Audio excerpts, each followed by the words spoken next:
Hey, it's Aaron the Metal Theologian. Okay, so the impetus for this video is that I got something in the mail from a prince of a man I'm happy to call a friend, Mr. Eric Bauer.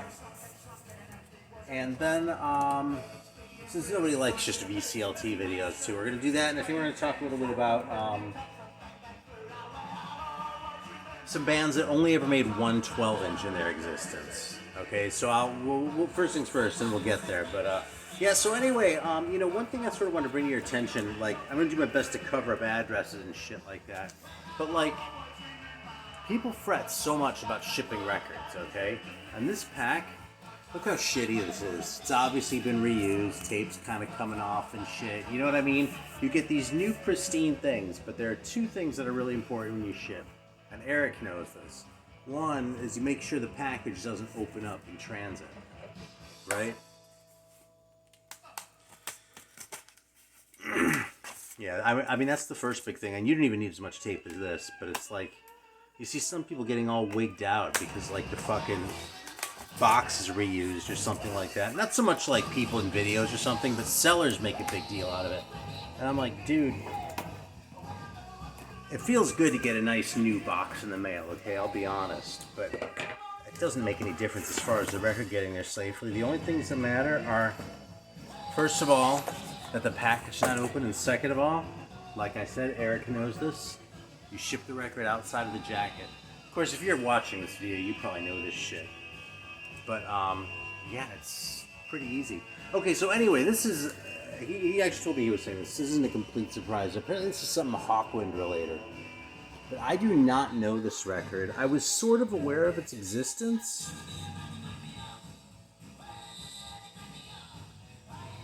You know something? I know that one time when I was working at the record store back in the early 90s, that something came through and I had no idea what it was. It was some Hawkwind related rarity that we probably sold for $8. Because that's about as much as we ever sold anything for. Anyway, this is a really nice package. I don't know if this is that record. The cover doesn't match my mental image, but I don't have a clear mental image, so this might be something else too. But in any case, it's Robert Calvert. Apparently he was with Hawkwind for a long time. Voice and percussion. That's what he has on this. And we're going to throw this on for a minute and see how we like it. That's what we're going to do. So, of course, I've been listening to a ton of the Meteors, like I sort of said in the last video, but... You know, it's funny, too, because, like, normally I like to sort of cast a wider net and, like, find more bands of similar styles, so, you know, get a more sort of rounded picture. But I really only felt like listening to the Meteors. So maybe it really is true that only the Meteors are pure psychobilly.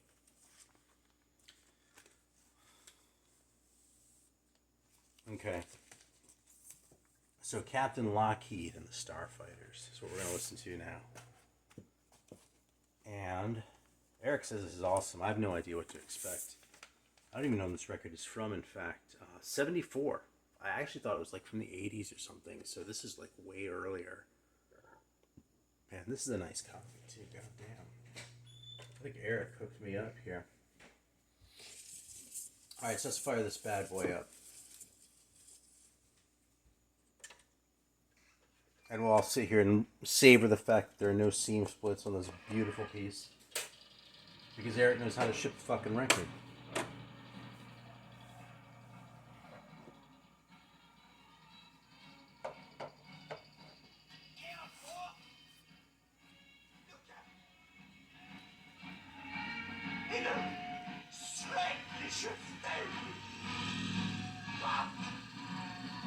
I didn't even look at this thing. I don't know if this is a story or what.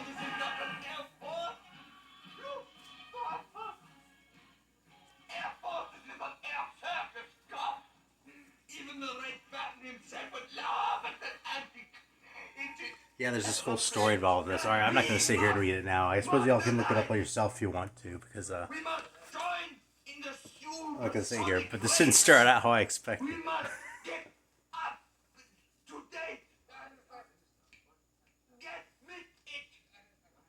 Alright, we'll see where this goes. So,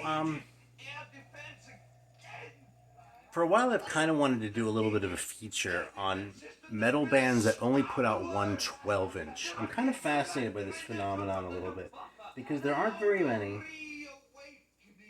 In fact, I really only came up with like three or four like pure examples. Yeah, like three unequivocal examples and a couple that are a little bit borderline, but they're very specifically, okay? Putting out an EP is relatively common, okay? Putting out 45s is relatively common, and 45s would often have, just one song on each side.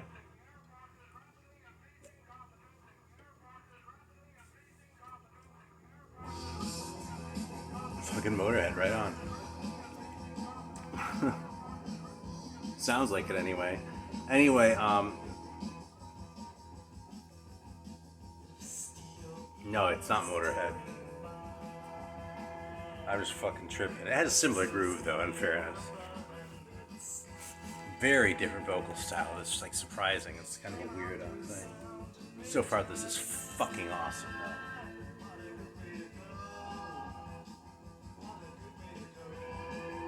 though. Like, this is totally like a counterpoint almost to the to those really good Neil Merriweather records.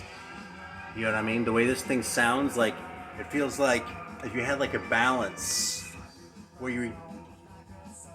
This doesn't make any fucking sense. You had like a balance. I imagine this balance like one of the old scales, right? And on one side you put fucking kryptonite.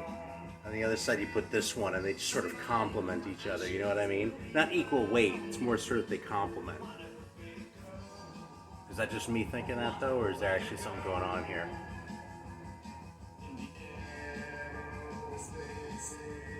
I don't know. I want to say this sounds like an evil twin to that record or something like that. Because it doesn't sound like it at all, but there's something about the way it vibes out that just is reminiscent of that to me. So, I don't know. Maybe I'm just out of my fucking tree today. So anyway, what you don't see a lot of among, well, metal bands anyway, is bands who put out one 12-inch, you know what I mean? One song on each side, but in a 12-inch format, and that's it. So like this one I'd like to include, this Weapon, but this also came out in a 7-inch format, so it's the same thing as that. So the entire Weapon catalog, as far as I know, still consists of this, but it isn't quite completely pure. Another one is this one, which is kind of fun because both songs are on one side.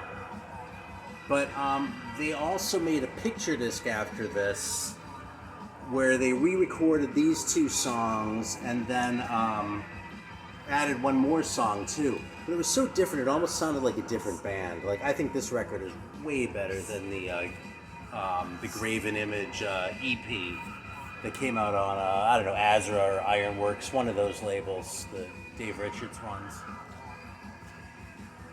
So anyway, this one doesn't quite count too. This one is probably the first real example of this phenomenon that ever came on my radar, and that's the Child Saint record, which is probably best known for having a song that Dave Mustaine kind of ripped off on it. Either that or he wrote it, depending on who you believe. In any case, that's the song Child Saint, which is kind of a rock. I mean, the mega song is Hangar 18, I think it's called. I might be mixing up with a different song on that album though. I Am Future is the other one on here. It's like this great sort of dirgy kind of slow burn of a metal song. It's absolutely great, Child Saint. But this is all I know of theirs to exist. I mean, there's probably a demo or two, something like that. But there's never like a full length or anything like that. But they didn't put out a 45, and they didn't put out like a full EP. It's just a 12-inch, 2 songs. That's all she wrote. It's an awesome record, though. And it's probably kind of expensive right now. At one point, like someone found a box or something, the price dropped way down, so I kind of got lucky on that one. This is another one, though. This is a German band, actually. This is Tempest. And these guys weren't on my radar at all. I read about these guys on Dan Edmonds' site, to tell you the truth. Yeah, it's just 2 songs, The End of a Dream and Incomprehensible Conduct, which is great. And it's funny, because that band shot, that looks like a Cleveland punk band. Maybe that's just because I've been listening to Rocket from the Tombs all week, too. But That doesn't look like a German metal band. That looks like a Cleveland punk band from the '70s. Anyway, yeah, especially this fucking guy right here. Look at that guy. He's like, you know, the sexual charisma of the band. Anyway, this record is fantastic. But as far as I know, just these two songs. No full length, nothing like that. You know, nothing. The bass player too. Actually, two of these guys are named Dirks. I wonder if they're in any relation to Dieter, because that might explain how they got into the studio. But yeah, but this is this cool, obscure gem of a record, and that's all she wrote. Don't know anything else about him. Tempest from Germany. So I have one other pure example here,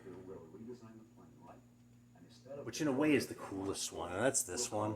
Because look at that fucking cover. Now, I actually got into an argument with Chromie D over this, about whether this is an armadillo or a rat that the grasshopper is fighting.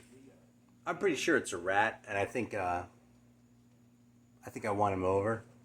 Although we still disagree on whether the lasers being shot out like this, like that sort of graphic style, whether that's shit or whether it's awesome. I say it's awesome.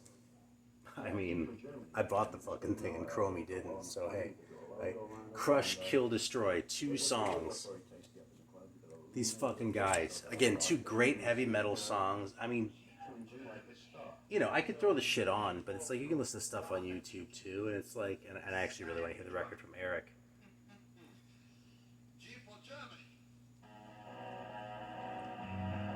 But, yeah, that's it, man.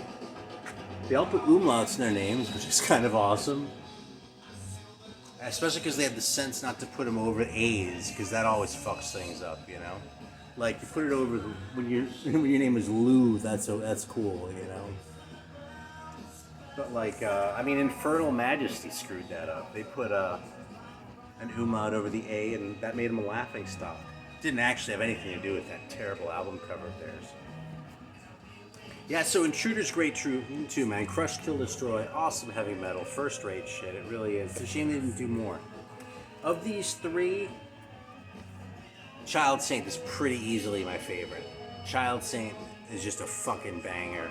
But the other 2 are awesome too, and you're not going to get them from me if you were looking for a copy.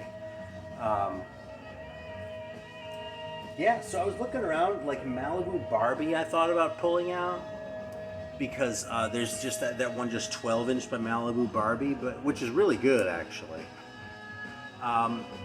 But there's another 45 by Malibu Barbie that I've never actually seen, but I've seen pictures of. So I'm confident it exists. So that doesn't quite fall into the category here, you know. And then there were a bunch like this one I pulled out, kind of just because I wanted to talk about it. But it had 4 songs, so it's really an EP, but it didn't have a cover. So this is the Bishop Steele record, which is a great sort of thrash-influenced heavy metal record. It's a little bit late for sort of the golden period. It's 91. But, yeah, but it's awesome. It really is. It's like, you know what it is? It's like mid-paced metal with some kind of epic inclinations, but they've really obviously been listening to Metallica. So you didn't listen to Metallica and go, you know, speed, but there's a lot sort of as far as the guitar sound and shit like that that's kind of borrowed. It's a fantastic record, man. I don't know what the status of reissues for this is, and I think these guys might have actually put out a 45 too, now that I'm thinking about it, so they wouldn't have been a candidate anyway, but like I said, I felt like talking about them, so.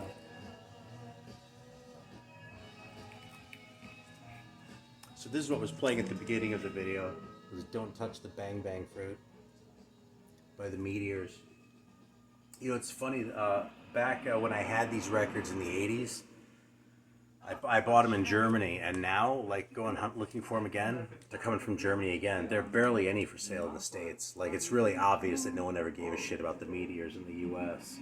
And yeah, there are a lot of these in Britain, but I'm finding more with better, you know, shipping prices, especially in Germany. So, hey, going for it.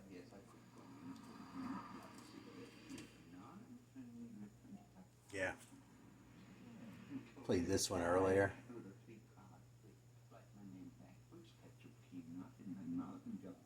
This song right here, Sewer Time Blues, the title track off this record, has become one of my favorite songs. Ones that didn't already know. It's fucking fantastic. But all this shit is great. I Bury the Living is kind of awesome too, you know? Alright. Well, that's pretty much all I had to say. I thought I might be able to pad this out a little bit more, but now I really feel like I'm just padding. So, I think what I'll do is I'll show a couple more Residence records real quick, because I talked last time about how I've been listening to Residence a lot. So what I've been playing kind of a lot just for variety is this one. It's a Record Store Day release from just a couple of years ago, and it's actually a comp. Like, a lot of this stuff, most of this stuff is on other albums, although, yeah, there are a couple of otherwise unreleased tracks on this, but it's just kind of a cool comp, and like, with a band like The Residents that I know so well, sometimes I can hear the songs in a new way if they're sort of rearranged, so it's kind of nice, and it's cool for its historical value. So apparently the story is they made a promo record that kept getting stolen from radio stations, so they ended up sort of pleading with people not to steal the record. This is one Residence record that never really clicked for me, even though I've always loved that graphic, that Eskimo graphic right there on the back. But this one, like, I kind of dig what they were doing, what they were trying to do, like sort of a concept album about, I don't know, being an Eskimo or whatever, basically. You know, and they took the trouble to write these, like, descriptions of the whole thing on the inside. But, you know something? The biggest problem with this record is that it has the Residence name on it.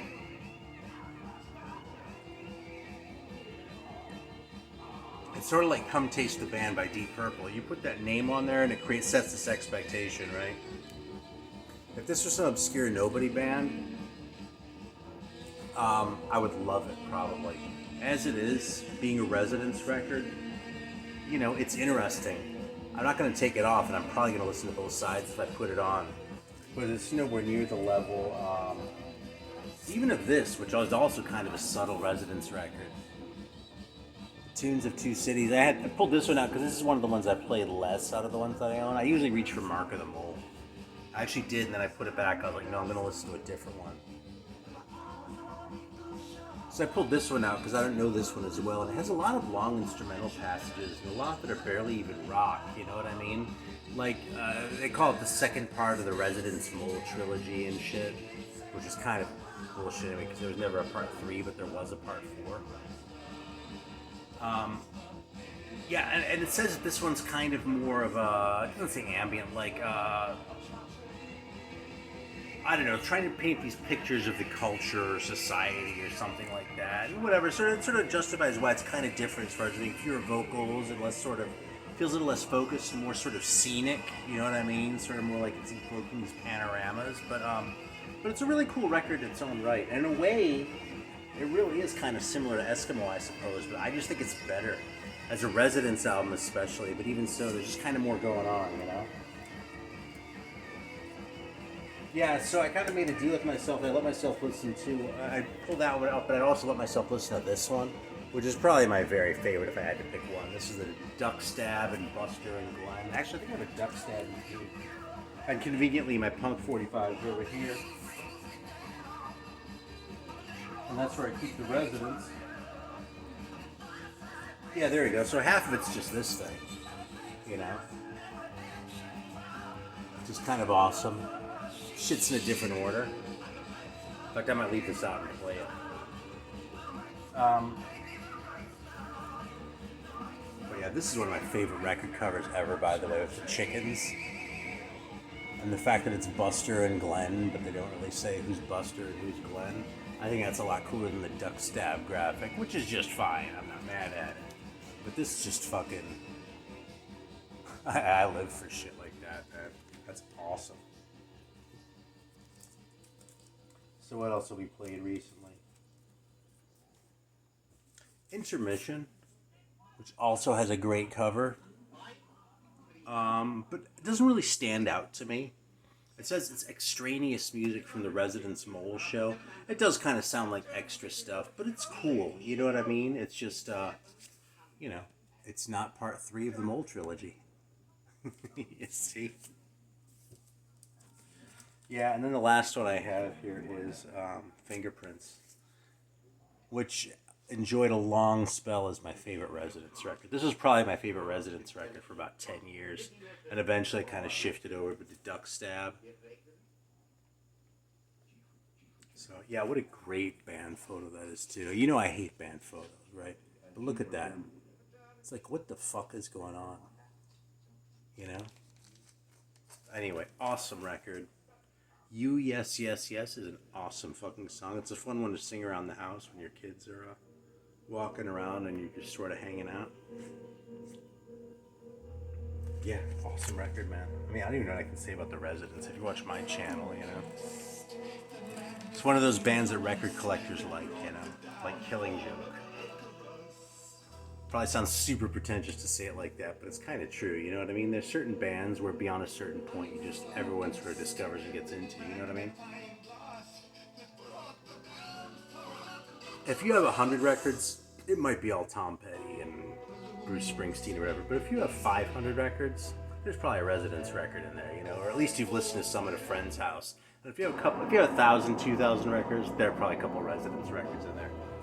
Because you probably dig the Residents if you're enough into music to commit to it at that level, you know what I mean? It's a challenging band that way. And speaking of challenging bands, I'm loving the different sort of ways it's just cycling through different sounds here on this record.